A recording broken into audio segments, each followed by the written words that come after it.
Attendance mark हो गया ना सबका? ठीक है, तो चलो अपन आज स्टार्ट करते हैं ऑब्जेक्ट।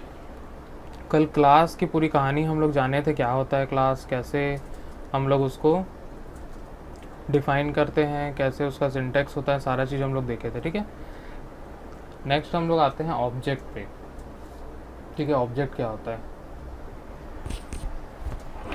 ठीक है, तो ऑब्जेक्ट क्या होता है?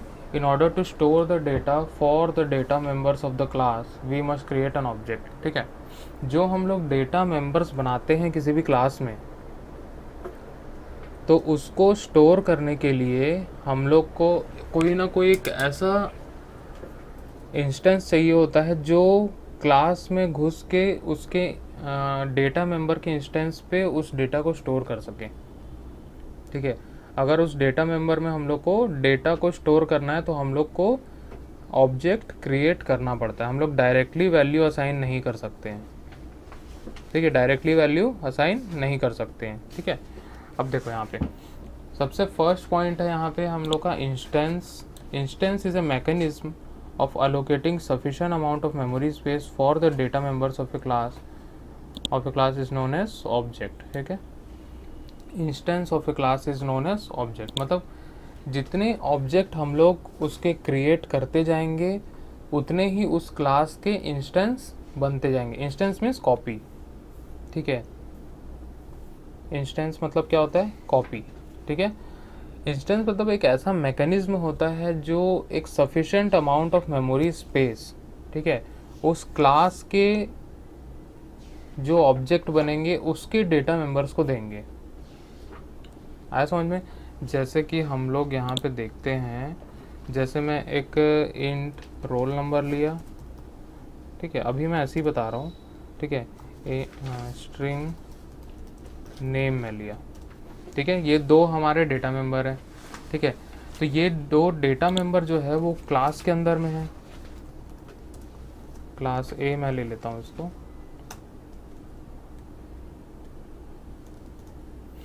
ठीक है, क्लास ए जो है उसमें दो डेटा मेंबर, रोल नंबर और नेम। ठीक है, जैसे ही इसका ऑब्जेक्ट क्रिएट होगा, जैसे कि मान लो A1 ऑब्जेक्ट है इसका। ठीक है, A1 जो है ऑब्जेक्ट है, तो जैसे ही A1 क्रिएट होगा वो इसके डेटा मेंबर का कॉपी बना लेगा। मतलब A1 के अंदर क्या क्या अवेलेबल होगा? रोल नंबर और नेम दोनों अवेलेबल होगा। ठीक है, A2 अगर मराएंगे तो क्या होगा? उसके अंदर भी सेम रोल नंबर और नेम, सेपरेट सेपरेट कॉपी होते जाएगी। ठीक है, तो जितने हम लोग यहाँ पे इंस्टेंस बनाते जाएंगे, जितने ऑब्जेक्ट बनाते जाएंगे, उतने ही उसके कॉपी बनते जाएंगे। ठीक है, इसीलिए बोलते हैं object is an instance of, sorry, object is an instance of a class. ठीक है, instance of a class is known as object. Sir जो A1 A2 बनाए थे वो इंस्टेंस है ना वही? हाँ, ये ऑब्जेक्ट है। कहाँ गया? ये ऑब्जेक्ट है, ये जो है ये ऑब्जेक्ट है। ठीक है, वो कैसे, ये मैं ऐसे ही बना दी, लिख दिया हूँ बस समझाने के लिए, प्रॉपर सिंटेक्स नहीं है ये। ठीक है, प्रॉपर सिंटेक्स आज मैं बताऊंगा। अभी जैसे ऑब्जेक्ट हो जाएगा उसके बाद मैं बताऊंगा। ठीक है, तो समझ गए इतना? तो जितने हम लोग यहाँ पे डेटा मेंबर जो बनाएंगे, उसके जितने भी ऑब्जेक्ट बनाते जाएंगे, जिस क्लास में है वो डेटा मेंबर्स, उस क्लास के जितने ऑब्जेक्ट बनाएंगे उस डेटा मेंबर के मल्टीपल कॉपीज बनते जाएंगे। मतलब हर ऑब्जेक्ट के लिए वो डेटा मेंबर रहेगा।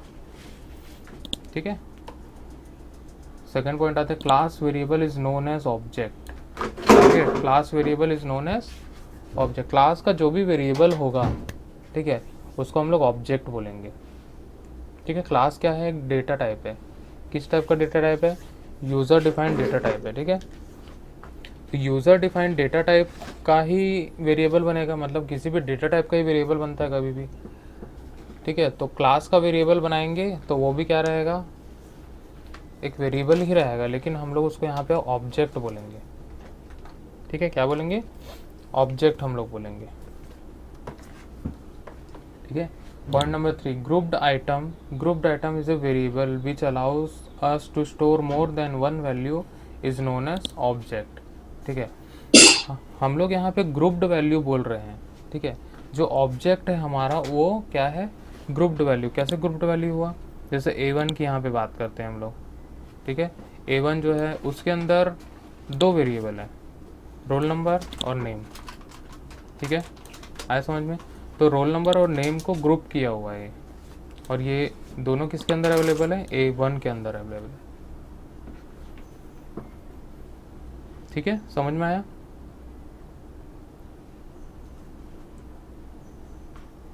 ठीक है, तो यहाँ पे हम लोग इसको ग्रुप्ड आइटम भी बोलते हैं, ठीक है।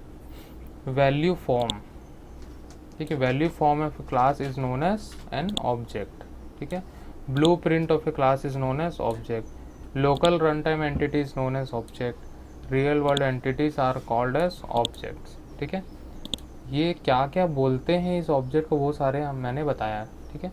क्योंकि बहुत सारे अगर तुम लोग मल्टीपल चॉइस क्वेश्चंस वगैरह देखोगे नेट पे या फिर कहीं पे भी सॉल्व करते हैं हम लोग, तो इस टाइप के भी वहाँ पे ऑप्शंस मिलते हैं, ठीक है, किसको क्या बोलते हैं, तो हम लोग को पता होना चाहिए।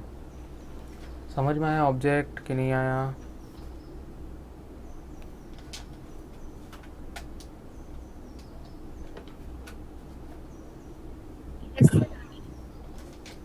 आया समझ में। Yes sir. ओके, ठीक है, तो आगे चलते हैं हम लोग। अब यहाँ पे नोट में लिखा हुआ है 2 पॉइंट्स है हमारे पास, ठीक है। तो इन 2 पॉइंट को भी डिस्कस करते हैं, ठीक है। Java always follows dynamic memory allocation but not static memory allocation, ठीक है। जावा जो है जब भी क्लास लोड होता है, ठीक है, जैसे ही क्लास लोड होगा तो जितने भी डेटा मेंबर्स होंगे, ठीक है, और उसके फंक्शंस होंगे, जब ऑब्जेक्ट क्रिएट करने की बात होती है तभी मेमोरी अलोकेट किया जाता है। जैसे जैसे ऑब्जेक्ट क्रिएट होते जाएगा वैसे वैसे उसको मेमोरी मिलती जाएगी, ठीक है। जैसे जैसे ऑब्जेक्ट क्रिएट होते जाएगा उसके जितने भी ऑब्जेक्ट, जो भी ऑब्जेक्ट है उसमें जितने डेटा मेंबर्स होंगे सब में क्या होगा,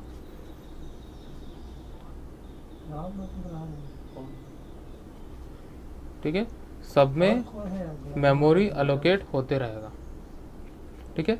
जो भी मेमोरी का एलोकेशन होता है यहाँ पे सब डायनामिक होता है, ठीक है, मतलब रन टाइम पे एलोकेट होता है। जब प्रोग्राम रन करेगा तभी ऑब्जेक्ट क्रिएट होगा, तभी वहाँ पे डेटा मेंबर में मेमोरी मिलेगा, और वहाँ से हम लोग मेमोरी से जो भी वैल्यूज़ है वो सारे एक्सेस करते हैं, ठीक है।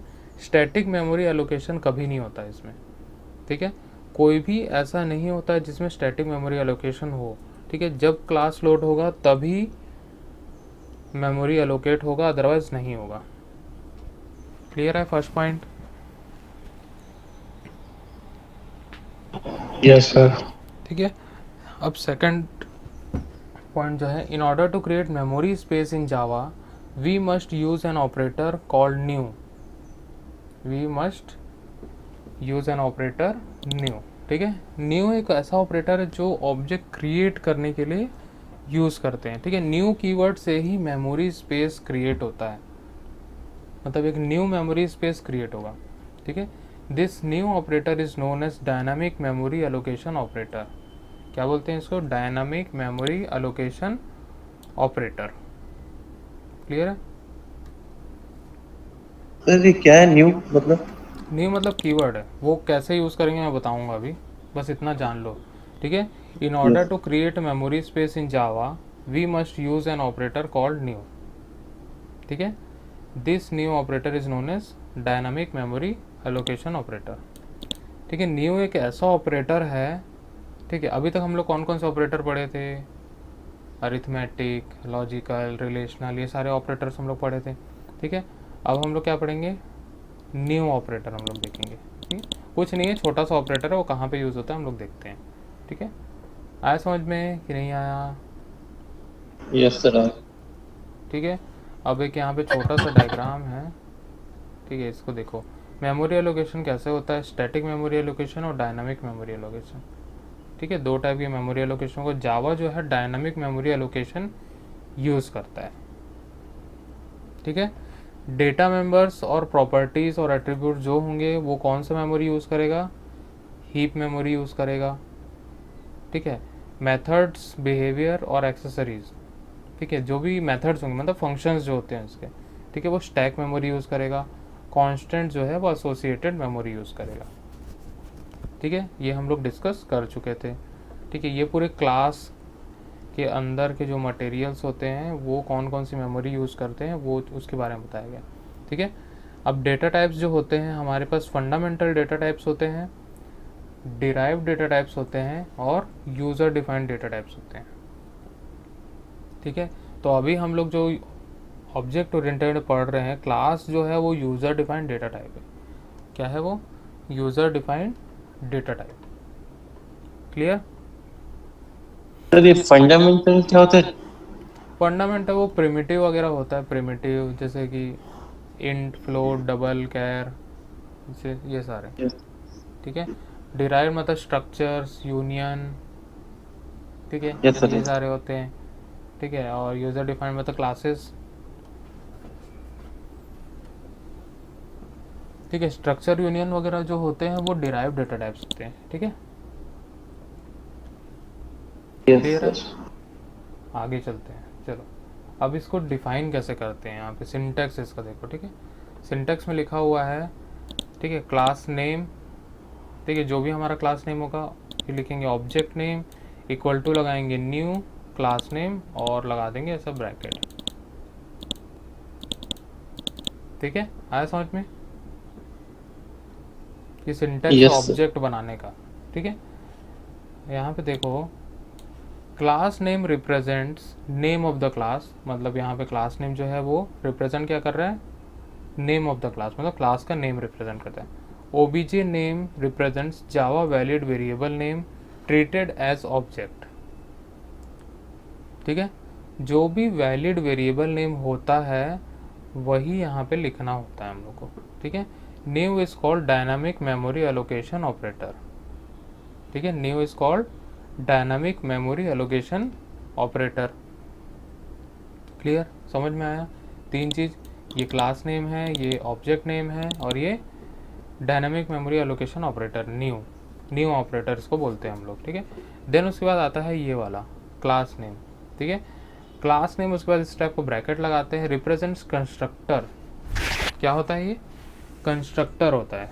ठीक है, डिफॉल्ट कंस्ट्रक्टर होता है।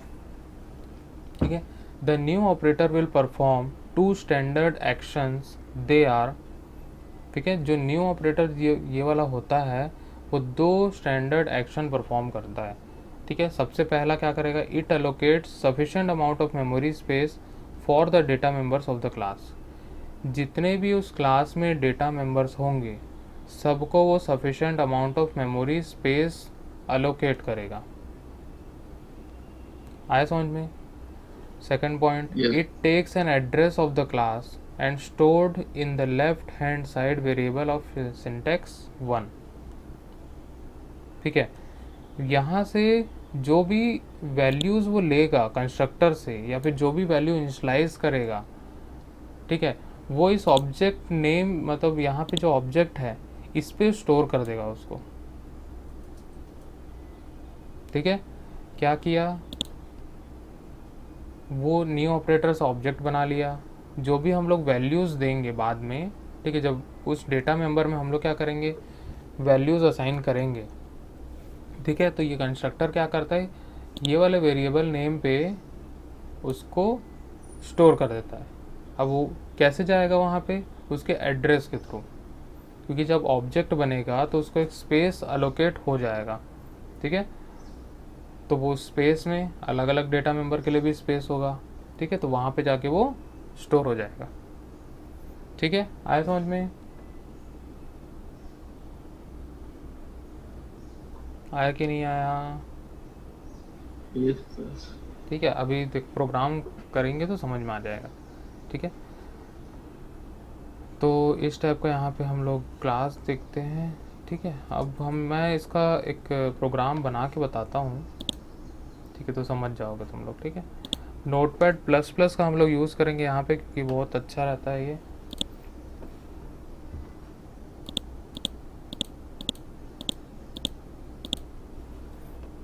ठीक है, देखो दिख रहा है कि नहीं दिख रहा है? दिख रहा है सर, दिख रहा है। दिख रहा है? दिख रहा है। ठीक है, ओके।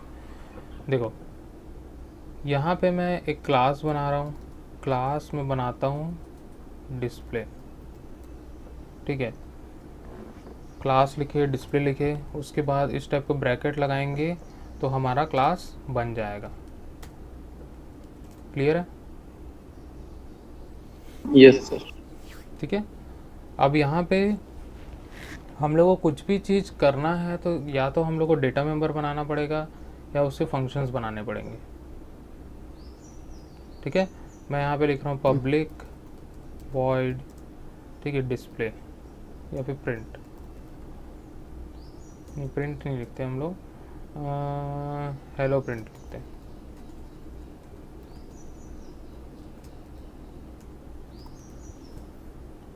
ठीक है, इस टाइप का हम लोग बना लिए इसके मेथड।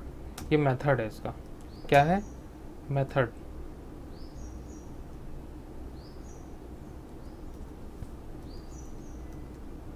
ठीक है, यहाँ पे हम लोग फंक्शन नहीं बोलेंगे, यहाँ पे क्या बोलेंगे हम लोग? मेथड बोलेंगे। ठीक है, मैं इसको सेव करता हूँ। सेव कैसे करना है? फाइल में जाना है, सेव एज करना है। ठीक है, आता है ना सबको सेव करना कि नहीं आता? फाइल में जाएंगे, सेव एज करेंगे, सेव एज कर लेंगे। अब जहाँ पे भी हम लोग को करना है, जैसे कि मैं यहाँ पे ई ड्राइव में बना लेता हूँ जावा BCA3 नाम का फोल्डर, जावा BCA3। ठीक है, इसके अंदर मैं सेव करता हूँ। ठीक है, इसका नाम मैं डाल रहा हूँ हेलो, या फिर जो क्लास का नेम है, जो हम लोग क्लास का नेम देंगे यहाँ पे। ठीक है, क्लास का नेम जो देंगे यहाँ पे हम लोग उसी नेम से ही सेव करेंगे। ठीक है, क्लास का नेम क्या है हमारा? डिस्प्ले। डिस्प्ले। ठीक है, तो यहाँ पे लिखेंगे हम लोग DISPLAY डॉट जावा। ठीक है, क्या नाम से मैं यहाँ पे सेव किया? डिस्प्ले डिस्प्ले डॉट जावा। दिख रहा है यहाँ पे? Yes sir, yes sir. Display dot जावा नाम से मैं उसको सेव कर दिया। ठीक है, यहाँ पे मैं सेव बटन दबाया, सेव हो गया। और थोड़ा कलर वलर इसका चेंज होगा। अगर नोटपैड यूज़ कर रहे हो नॉर्मल वाला, उसमें भी कर सकते हो, कोई दिक्कत नहीं। नोट प्लस प्लस जो है वो भी अच्छा है, दोनों में कर सकते हो। ठीक है, ओवरऑल हम लोग को सीखने से मतलब है। अब यहाँ पे मुझे कोई भी चीज़ प्रिंट करना है तो हम लोग C या C++ में क्या यूज़ करते थे? C में हम लोग यूज़ करते थे printf। ठीक है, प्रिंट। और C++ में हम लोग यूज़ करते थे cout। सी आउट। ठीक है, यहाँ पे हम लोग करेंगे system dot out dot print ln। ठीक है, system dot out dot print ln। ठीक है, अब यहाँ पे सिस्टम जो है उसके पैकेज का नेम है, आउट जो है वो भी पैकेज का नेम है, और पैकेज के अंदर में यहाँ पे एक फंक्शन या फिर मेथड बना हुआ है। ठीक है, एक्चुअल में प्रिंट है। ठीक है, प्रिंट अगर सिर्फ लिखोगे तो न्यू लाइन ऐड नहीं होगा, एलन भी लिखोगे, मतलब प्रिंट एलन पूरा पूरा लिखेंगे तो न्यू लाइन में आएगा। हर जो भी चीज़ हम लोग इसके अंदर देंगे सब न्यू लाइन में प्रिंट होगा। ठीक है, यहाँ पे हम लोग डबल कोट्स के अंदर लिख देते हैं कुछ भी चीज़, जैसे मैं लिखता हूँ हेलो वर्ल्ड। ठीक है, जो हमारी परंपरा है कि हम लोग जो उद्घाटन जो होता है हमारे कोई भी प्रोग्रामिंग लैंग्वेज का, हम लोग हेलो वर्ड लगाते हैं। ठीक है, तो हम लोग, है ना, तो ये हमारी परंपरा है, परंपरा तोड़ना नहीं है कभी भी। ठीक है, तो क्लास डिस्प्ले मैंने बनाया, उसके अंदर एक मेथड बना लिया। ठीक है, मैं फंक्शन आज के बाद यूज़ नहीं करूँगा। क्या वर्ड यूज़ करूँगा? मेथड। ठीक है, यहाँ पे जितने भी फंक्शंस होते हैं उसको मेथड बोला जाता है। क्लियर है? तो यहाँ पे मैंने एक मेथड बनाया। क्या बोल रहे हो, कुछ पूछ रहे हो क्या? ठीक है, मैंने यहाँ पे एक मेथड बनाया जिस मेथड का नाम क्या है? हेलो प्रिंट है। ठीक है, अब मैंने एक क्लास बना लिया। क्लियर? अब इस क्लास में मैं एक मेन फंक्शन बनाता हूँ। उसके लिए लिखेंगे पब्लिक स्टैटिक वॉइड मेन। क्या लिखेंगे? Public static void main. ठीक है, जो हम लोग ऐसे वॉइड मेन करके हम लोग लिख लेते थे, यहाँ पे पूरा पूरा लिखना पड़ता है पब्लिक स्टैटिक वॉइड मेन। ठीक है, पब्लिक स्टैटिक वॉइड मेन। ठीक है, अब इस मेन के अंदर में यहाँ पे हम लोग को लिखना पड़ता है स्ट्रिंग ARGS, और इस टाइप का एरे हम लोग को क्रिएट करना पड़ता है। ठीक है, इसका मतलब होता है, यहाँ पे देखो पब्लिक का मीन्स तो पता है कि जो भी चीज़ पब्लिकली लिखा रहता है वो क्लास के बाहर भी एक्सेस हो सकता है। ठीक है, स्टैटिक का मतलब क्या होता है? स्टैटिक कीवर्ड है क्या? C++ से पढ़े हो कि नहीं पढ़े हो स्टैटिक? स्टैटिक कीवर्ड तो है सर। ठीक है, स्टैटिक एक ऐसा कीवर्ड है जो अगर किसी भी मेंबर को हम लोग स्टैटिक बना देते हैं तो किसी भी मेंबर को अगर हम लोग स्टैटिक बना देते हैं तो उसको मेमोरी सबसे पहले मिलती है। ठीक है, हाईएस्ट प्रायोरिटी पे आ जाता है, उसको मेमोरी सबसे पहले एलोकेट होगी। जैसे ही ये क्लास डिस्प्ले जो है लोड होगा, सबसे पहले वो स्टैटिक मेंबर को खोजेगा। ठीक है, सबसे पहले स्टैटिक मेंबर को खोजेगा, जो जितने भी स्टैटिक मेंबर अवेलेबल होंगे उसको मेमोरी एलोकेट कर देगा। ठीक है, उसके बाद वो मेन को खोजेगा। किसको खोजेगा? मेन को, क्योंकि उसको प्रोग्राम को एग्जीक्यूट करना है, तो वो अगर मेन मेथड उसके पास नहीं रहेगा तो वो एग्जीक्यूट नहीं कर पाएगा। आया समझ में? ठीक है, यस। अब हम लोग को क्या करना है, इस क्लास का ऑब्जेक्ट बनाना है। क्या करना है? क्लास का ऑब्जेक्ट बनाना है। अब कैसे बनाएंगे? मैं यहाँ पे लिखता हूँ डिस्प्ले। ठीक है, display D1 equal to new display. ठीक है, और इस टाइप का एक ब्रैकेट लगा लूँगा, तो ये हमारा एक ऑब्जेक्ट बन गया। ठीक है, समझ में आया? यहाँ पे मैं क्या लिखा? क्लास का नेम लिखा, क्योंकि क्लास क्या है? यूज़र डिफाइंड डेटा टाइप बन गया है अब। ठीक है, मैंने डिस्प्ले नाम का एक खुद का डेटा टाइप बना लिया, तो डिस्प्ले का एक वेरिएबल बनाया। ठीक है, अगर इतने की है हम लोग बात करें, सिर्फ डिस्प्ले D1, तो ये वेरिएबल बनेगा। किसका वेरिएबल बन रहा है? डिस्प्ले नाम का हमारे पास डेटा टाइप है, उसका वेरिएबल बन रहा है। तो इस टाइप के वेरिएबल को हम लोग बोलते हैं रेफरेंस वेरिएबल।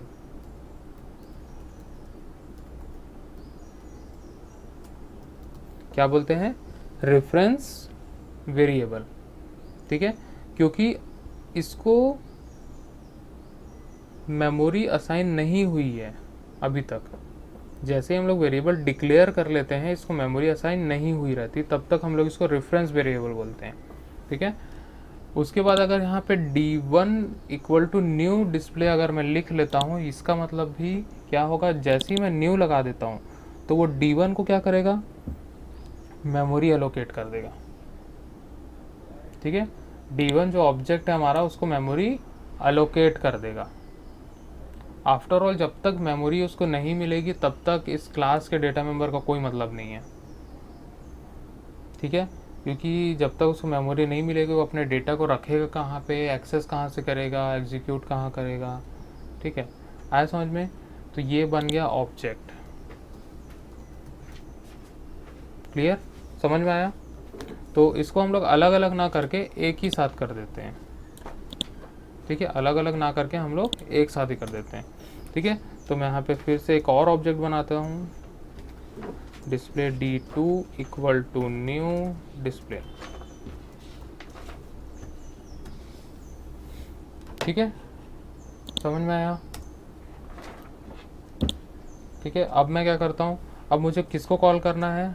अब ये D1 या फिर D2 जो ऑब्जेक्ट बन गया है, उसके अंदर हम लोग डिस्प्ले नाम का क्या बनाया है? इस क्लास में डिस्प्ले नाम का मेथड बना लिए। ठीक है, और ये मेथड जो होगा वो D1 और D2 के अंदर अवेलेबल होगा।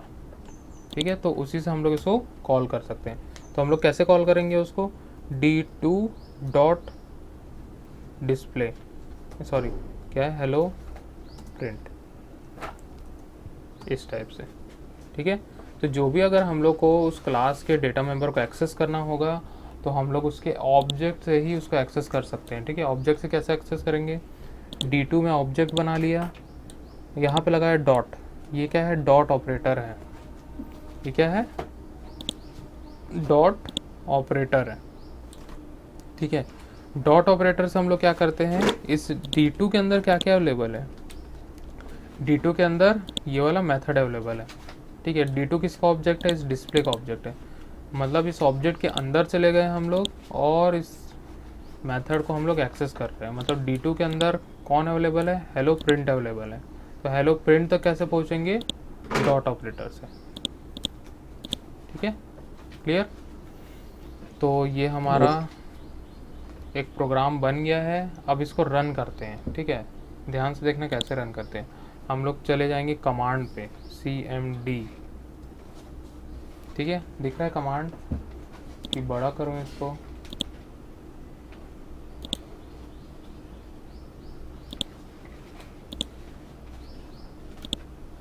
ठीक है, दिख रहा है ना।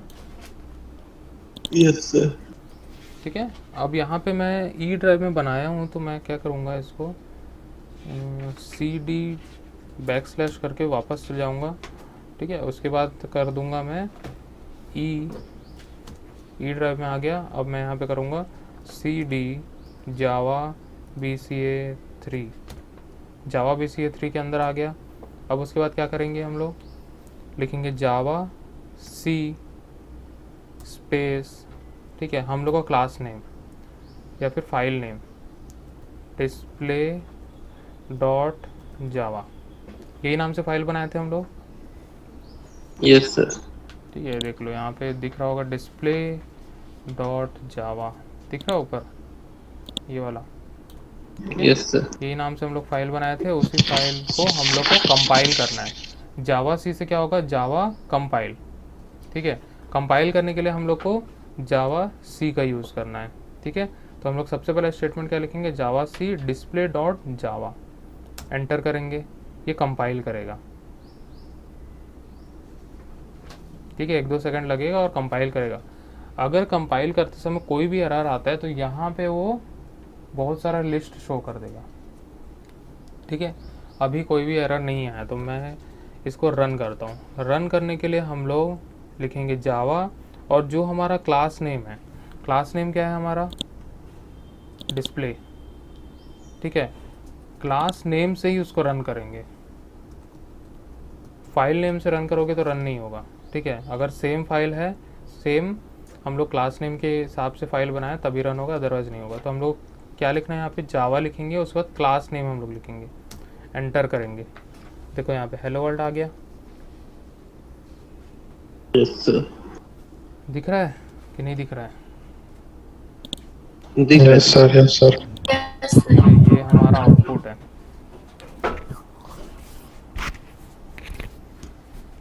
ठीक है, समझ में आया। ठीक है, तो इस प्रकार से हम लोग इसको रन करते हैं।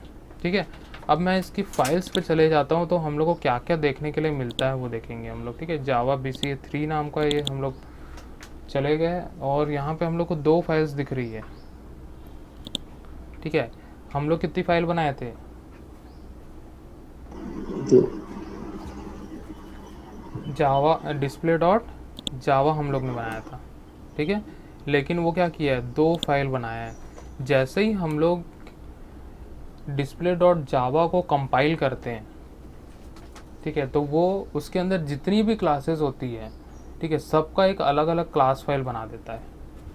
ठीक है, जितनी भी क्लासेस होगी सबकी अलग अलग क्लास फाइल बना देगा। ठीक है, तो अगर इसको मैं खोल के दिखाऊं, अगर मैं इसको नोटपैड में खोलता हूं तो कुछ इस प्रकार का हम लोग को दिखता है। ठीक है, कुछ अजीब टाइप का दिखेगा हम लोग को। ठीक है, नहीं दिख रहा। कुछ समझ में नहीं आएगा। ठीक है, इसको बोलते हैं बाइट कोड। क्या बोलते हैं, बाइट कोड। ठीक है, बाइट कोड हम लोग इसको बोलते हैं। क्लियर। तो यस सर। समझ में आया कैसे हम लोग Yes, रन sir. करते हैं, कैसे प्रोग्राम लिखते हैं। ठीक है, आया समझ में। यस। ठीक है, ये प्रोग्राम का स्क्रीनशॉट ले लो। Yes sir. ले लिए? स्क्रीनशॉट लेना आता है कि नहीं सबको? नहीं आता? अच्छा, तो उसके लिए ना एक अलग कोर्स ज्वाइन करना पड़ता है ना। इसको क्या था भाई? आ जाओ मेरे। ठीक है, तो स्क्रीनशॉट ले लिए सब लोग? ठीक है, इसका भी ले लो, इसका भी ले लो।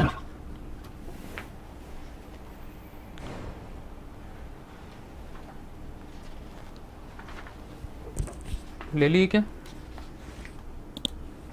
Yes sir. Yes sir. ठीक है, तो यहाँ पे हम लोग देखे आज क्या क्या देखे, ऑब्जेक्ट बारे में जाने, और एक हम लोग सिंपल सा प्रोग्राम बना के देखे। ठीक है, क्लियर?